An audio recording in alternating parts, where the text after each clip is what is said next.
Yeah. Well, and I think, and I forgot to mention this when we were talking about Part 380 before and the security of risk that exists today, but I think we are entering a time, there's more global conflict than ever. Knock on wood, we haven't had a major terrorist attack in the United States, but it's easy to forget, 20 years ago, 9/11 happened, and I think TSA is definitely more aware and pushing enforcement a little more of these security measures because we're a little more at risk than we used to be. I think we had a kind of a nice time there where we're, oh, everything's fine. But I mean, there's been attacks in Germany, in Europe, in the Middle East. We need to be a little more aware because there's just more and more crazy out there at the moment, and we have to keep everything secure.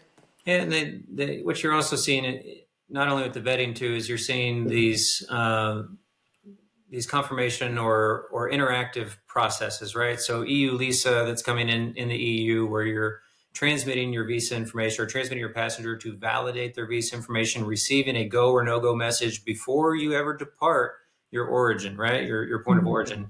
You're going to see that incorporated into UK GAR as well. And as people move away and countries move away from visa-free travel to, at the minimum, electronic travel authorization that now is going to have these interactive confirmation requirements. There's very little trust left out there by the regulators and what it's looking like to trust the carrier has confirmed everything and that the persons on board are going to arrive with the necessary documents that they need to stay in the place that they've arrived.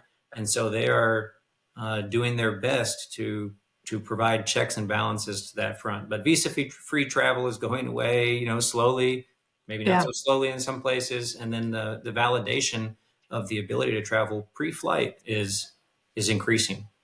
Why do you think that is? I mean, I do feel like the last couple of years there's just been this big shift from, oh, you can just go, to now it's like, you got to do all these forms and fill things out. Like that just wasn't really the case a couple of years ago, and now it's like every country you go to there's some requirement for that.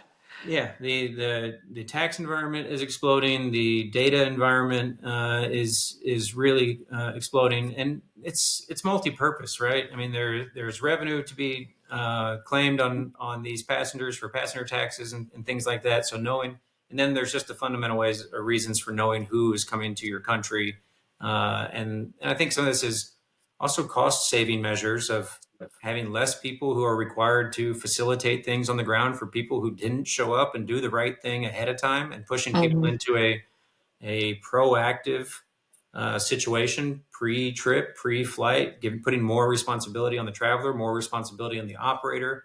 But there's so many things driving it: security, revenue concerns, inter-country politics. Are at play there, but yeah, the days of just get in and go Take are, off to Paris is not the same anymore. I mean, it's just not the same. And you may be filing a manifest out of the U.S. and then into the region and then also into the country and those Yeah. types of things. So you may have 2 or 3 overlapping manifests that are going to different places tracking you. Yeah. Well, and someone pointed this out to me after we did a show with Avfuel, and it was talking about SAF, and the new rules coming up in Europe where you can't tanker anymore. Refuel And a year. Yep. yeah, the refueling. And at first I was like, oh, this, they're framing it as an environmental issue. They're like, oh, you're burning less fuel, the aircraft's lighter.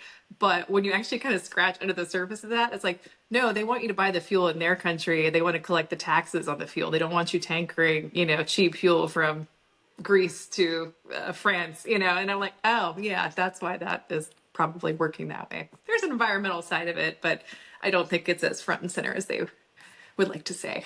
Sure.